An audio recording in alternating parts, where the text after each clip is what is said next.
Rain drummed on the old tin roof. The silver helicopter lay still, body dented, rotor blades broken. The CEO in her white blazer looked around, voice dripping with sarcasm. This pile of scrap is worth 10 million, and nobody can make it fly. The man bent over, wiping his hands, voice deep. It flew once when you still believed in people, not money. She turned, lips curling. Fix this helicopter, and I'll kiss you right now. He threw the rag to the ground, tightened his grip on the wrench. 5 minutes later, the engine roared to life, light illuminating his face. She trembled. Who are you? The man you took everything from. Ethan Cole, 37 years old, former chief engineer on the tactical development team at Valkyrie Dynamics Aviation. 4 years ago, he was blamed for a test engine explosion that injured 3 engineers. The person who signed his termination order was the new CEO, Livia Hart, 32 years old. The truth? Ethan was the one who'd rushed in to cut the power and save the test team, but the evidence was buried to protect the company's reputation. After the incident, Ethan left the industry, raised his 8-year-old son Leo alone, living simply in an old mechanical workshop near a decommissioned Air Force base. He still kept the old frame of a Valkyrie X prototype helicopter, working on it daily as a way to maintain faith in his craft and his former team. The workshop was his sanctuary, cluttered with tools, parts, memories, the kind of place where a man could think without the noise of corporate politics. Leo would do homework at the workbench, surrounded by engine components and technical manuals. Sometimes he'd ask what Daddy used to do. I built things that flew, Ethan would say. Can we fly too? Someday. One rainy afternoon, a luxury car stopped outside the workshop gate. Livia stepped out with her assistant and 2 engineers. She was cold. I urgently need someone experienced enough to inspect an old Valkyrie frame. I heard you used to work there. Ethan replied curtly, used to. The dismissal in those 2 words wasn't lost on her. As she walked around the old machine, the dim light reflected her cold face in the rotor's mirror surface. She said, if you can't do it, don't waste my time. I need results. He simply replied, then let me listen to the machine, not the person. He moved with practiced efficiency, hands knowing exactly where to check, what to test. This wasn't just knowledge, it was muscle memory from thousands of hours. After 20 minutes, the engine started up again, strong wind scattering papers and whipping her hair. She turned away, eyes flashing with surprise. How did you? 4 years doesn't erase 20 years of experience. I need this helicopter operational for a demonstration next week. Then you hired the wrong guy. I don't work for Valkyrie anymore. I'm not asking you to work for Valkyrie. I'm asking you to do a job. Name your price. My price was my reputation. You can't afford it. The words hit like a slap. Her assistant shifted uncomfortably. Livia's jaw tightened. I don't know what you think you know, but I know that 3 people almost died. I know that I saved them. And I know that someone decided it was easier to fire me than admit the real problem. That's exactly what happened. And you signed the order. She went pale. I had inherited a mess. The decision had already been made, right? You just followed orders. How noble. Leo appeared from the back of the workshop, small figure in oversized coveralls. Dad, is everything okay? Ethan's voice softened immediately. Yeah, buddy, just talking business. Leo looked at the helicopter, then at Livia. That's really cool. Did you build it? Your father did, Livia said, surprising herself with the admission. Dad builds the best stuff. He's going to make one that flies again someday. Ethan ruffled his son's hair. Go finish your homework, Leo. After the boy left, Livia spoke more carefully. Look, I don't know what happened 4 years ago. Not really, but I need help now. And you're the only person who understands this machine. Then you're in trouble, because the person who understands it most is the person who trusts you least. She held his gaze. Fair enough, but what if I told you this demonstration could change everything, could prove the Valkyrie design was never flawed? I'd say you're 4 years too late. Maybe, but it's not too late for the truth. Something in her voice made him pause.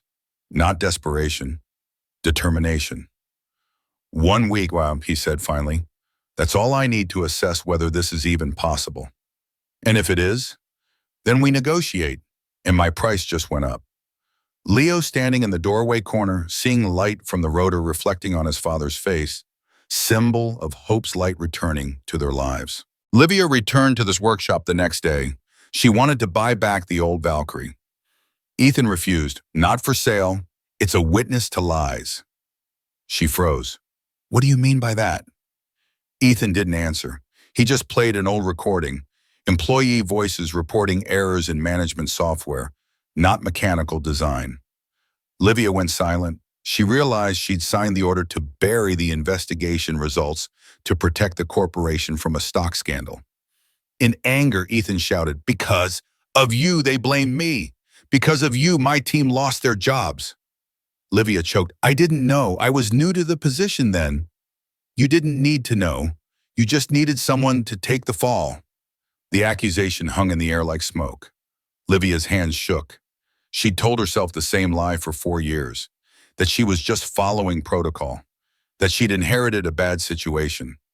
But the truth was simpler and uglier. She'd prioritized the company over people, stock prices over lives. "I was 28, she said quietly, first woman CEO in the company's history. The board was watching for any sign of weakness. When the accident happened, they presented me with a solution. Fire the engineer, move on, protect the stock. And you did. I did, because I was scared and stupid and so desperate to prove I belonged that I forgot what actually mattered. Congratulations. You succeeded. You proved you were just like every other corporate shark." "I know." Her voice broke. "I know, and I've known for 4 years. Do you think I sleep well? Do you think I'm proud? I don't think about you at all." The lie was obvious to both of them. She sat down heavily on an old crate, all the fight draining out of her.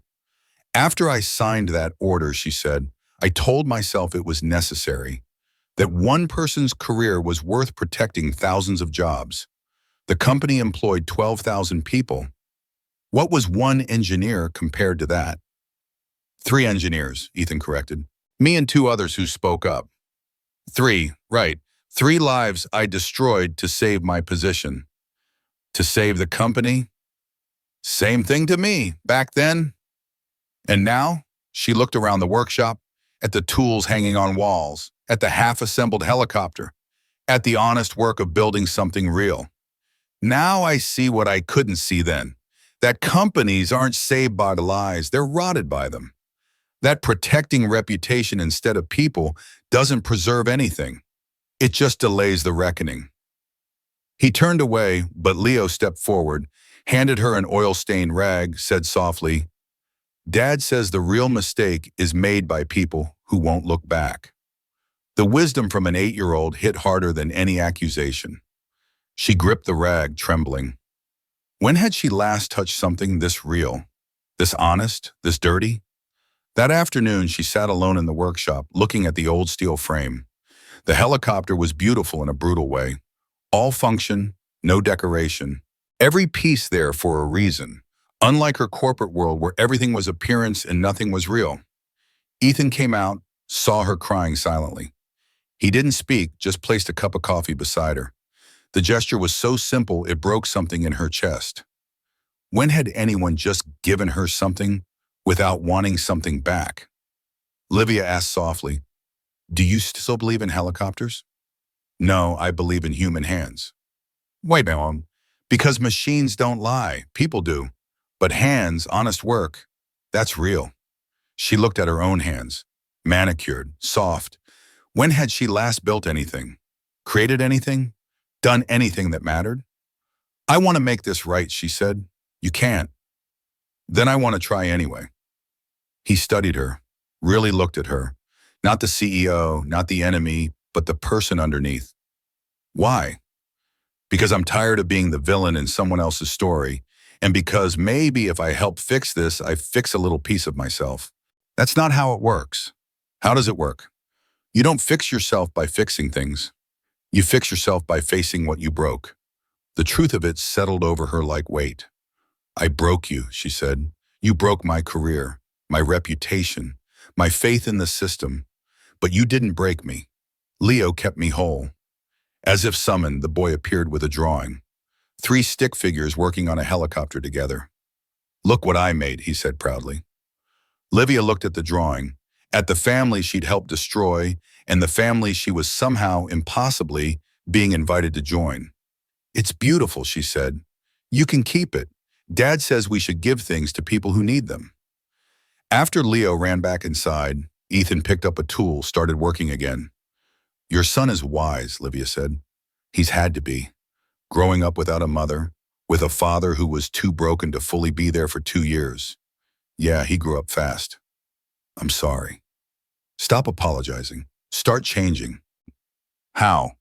Stay, not as CEO, not as boss, just as someone willing to learn. As she left, the rag fell from her hand. On it was old lettering, property of E. Cole, Valkyrie Program.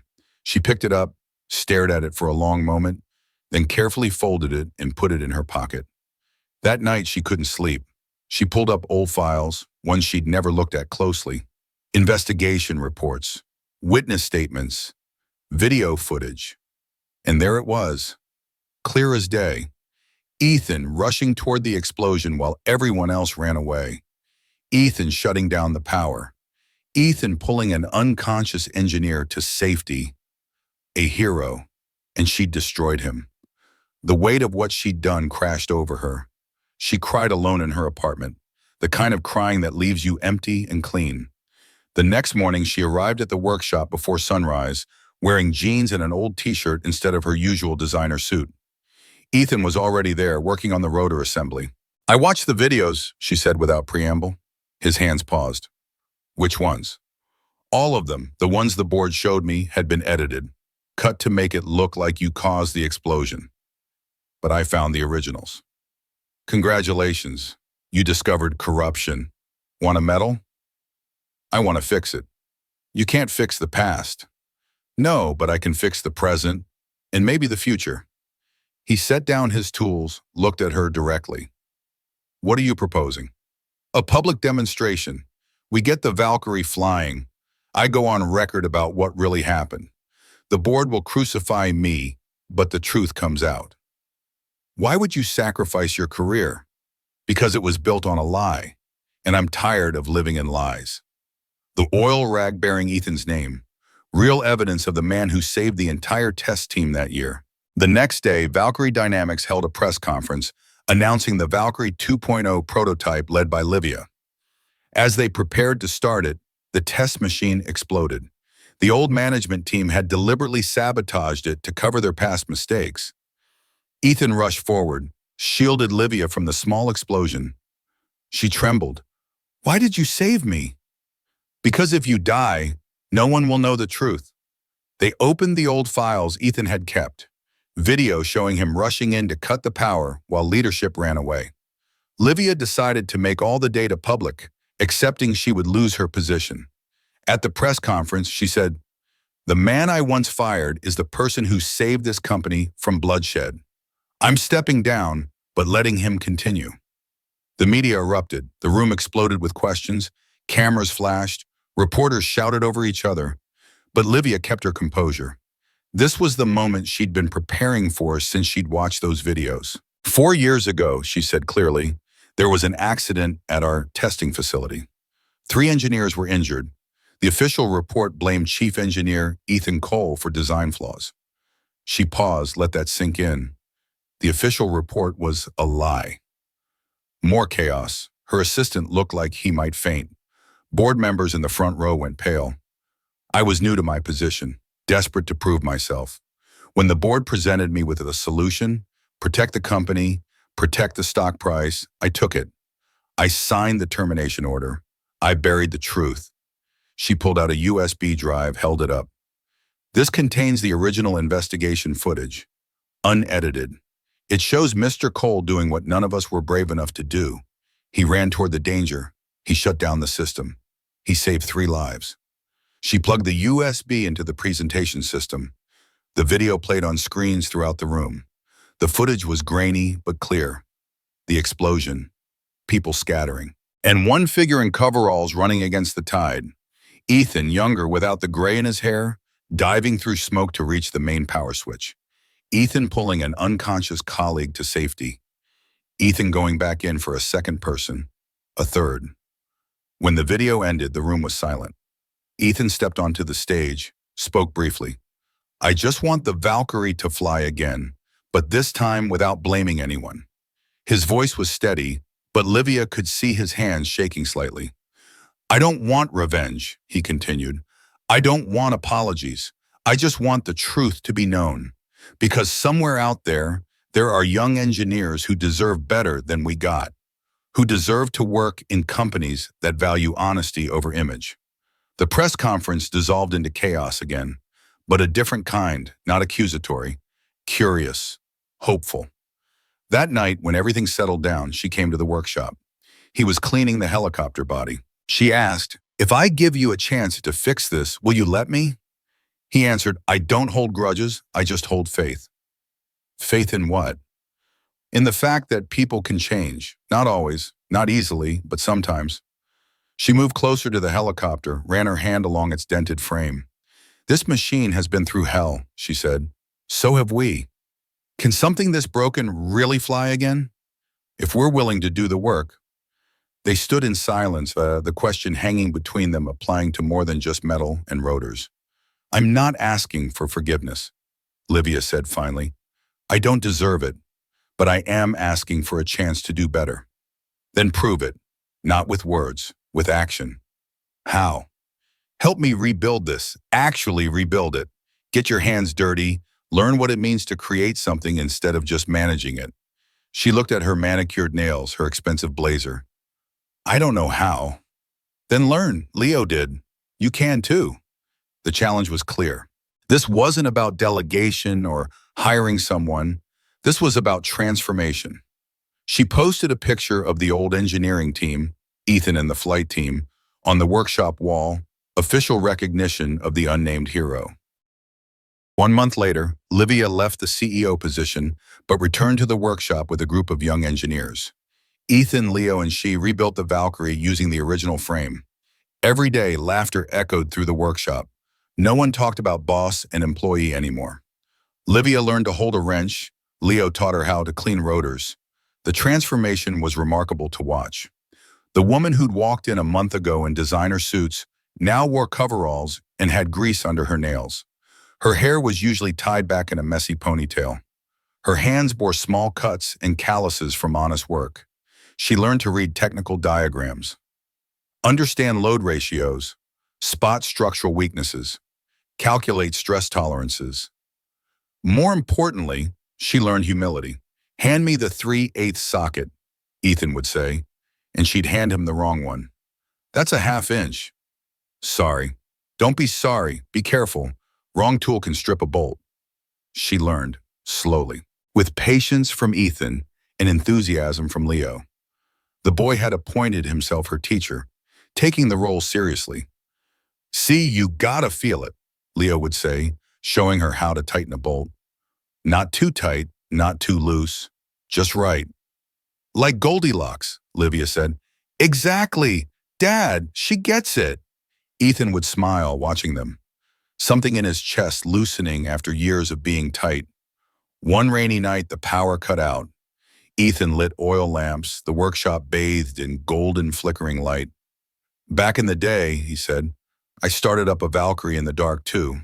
Field conditions, generator had died. We used flashlights and did it anyway.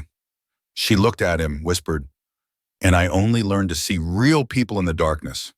The workshops became something neither had expected. A community.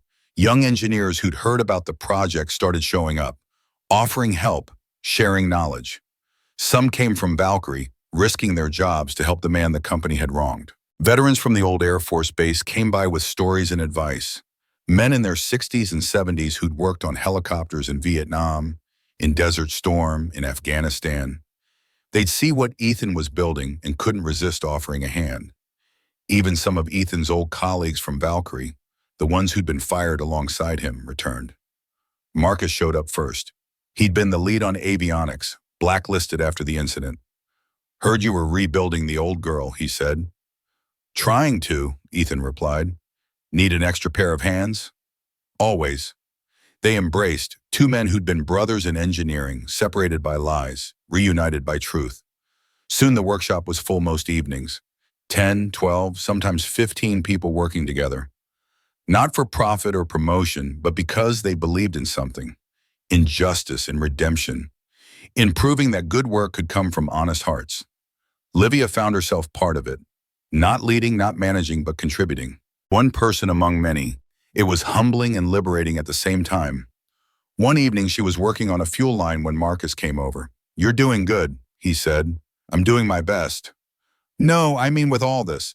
Coming clean, taking responsibility. Not a lot of people in your position would. I destroyed lives. It's the least I can do. Still takes guts, respect. The approval from someone she'd helped wrong meant more than any board commendation ever had. When the machine worked again, the whole team stood silent, watching as the rotor blades turned smoothly for the first time in 4 years. The sound was music, pure, honest, real. Someone started clapping. Then everyone joined in, cheering, hugging, celebrating. Livia found herself crying. Leo hugged her waist. It's okay to cry when you're happy, he said. Is that what this is? Yeah, this is happy. Later, after most people had left, Livia and Ethan sat on the workshop steps looking at the Valkyrie. We did it, she said. We did. I never thought I'd feel this satisfied by anything. That's what real work does, creates something genuine. She asked softly, do you still remember that promise about a kiss? Ethan smiled. I never did it for rewards. She answered, I do it for trust. The moment stretched, charged with possibility. You know what the difference is between us? Ethan asked. What? You see this helicopter as a project. Something to complete and move on from. And you? I see it as a promise to everyone who believed the lie, to everyone who lost their jobs, to my son who needs to know his father isn't a failure. You were never a failure. Tell that to the man who couldn't find work for 2 years, who had to explain to his 8-year-old why they were eating soup for dinner again, why we couldn't afford new shoes, why Christmas would be small. Livia's eyes filled with tears. I'm so sorry. I know, and that's why I'm letting you help. Because sorry means nothing without change. And you've changed. He stood, offered his hand. She took it, let him pull her up. Tomorrow we test fly, he said. I'm terrified. Good. Fear keeps you sharp. If you believe real power doesn't lie in money or titles, type, I will live honestly. Test flight day. The Valkyrie took off, rotor sound echoing across the sky after rain. Livia sat in the co-pilot seat, Ethan at the main controls. She looked at him, said softly, I used to think winning was everything. Now I just want to be trusted. He smiled. We're flying. We don't need to win. We just need not to fall. The helicopter handled beautifully. 4 years of sitting broken, and now it soared like it had never been damaged. Below them, the workshop looked tiny. The people gathered looked like ants. But Ethan could pick out Leo, jumping and waving. He's proud of you, Livia said. He's the only reason I kept going. Not the only reason. You kept going because you're stubborn and brilliant and refuse to let the truth die. Maybe. They flew over the old Valkyrie facility, the place where it all went wrong, the place where Ethan had been a hero and a scapegoat in the same moment. Do you forgive them? Livia asked. The board members who lied. I don't think about them. That's not an answer. It's the only answer I have. Forgiveness is for people who matter. They don't matter anymore. Do I matter? He looked at her directly. You're here, aren't you? When they landed, Leo ran over, hugged them both, held up a sign. Dad fixed the sky. Livia laughed through tears. You didn't just fix the helicopter, you fixed me too. He answered, no, you fixed yourself. How? By showing up, by doing the work, by changing. She looked at the Valkyrie gleaming in the sunset, silver body like new wings. Maybe the world needs people like you, she said, people who still believe, even when their wings are broken. The world needs people like us, he corrected, people who break and rebuild. who fail and try again, who know that redemption isn't given, it's earned. They stood together, looking at what they'd built, not just a helicopter, a second chance, a new beginning. Leo came over, held something out. The old oil rag with Ethan's name on it. "We should hang this up," he said, "so people remember." Ethan took the rag, looked at it for a long moment, then handed it to Livia. "You hang it," he said. "You're part of this story now, too." She hung it on the control panel, a symbol of a past forgiven. The old oil rag hung by Leo on the control panel, symbol of a forgiven past. Three people standing in front of the Valkyrie, sunset reflecting off silver metal, the helicopter that was once broken now whole again. Like them. Second chances don't just happen. They're built, piece by piece, day by day, with honest work and honest change. Ethan could have held his grudge forever, could have let bitterness consume him, could have refused Livia's attempts at redemption. But he chose differently, not because he was soft or weak, but because he understood something important, that people can change, that mistakes can be acknowledged, that the truth, however late, still matters. Livia could have stayed in her corner office, could have continued the lie, could have let Ethan remain the scapegoat. But she chose differently too. She gave up power for principles, reputation for reality, comfort for conscience. The Valkyrie helicopter became a symbol, not of corporate success or engineering achievement, but of something deeper. That what's broken can be fixed, that what's damaged can be restored, that what's dead can fly again.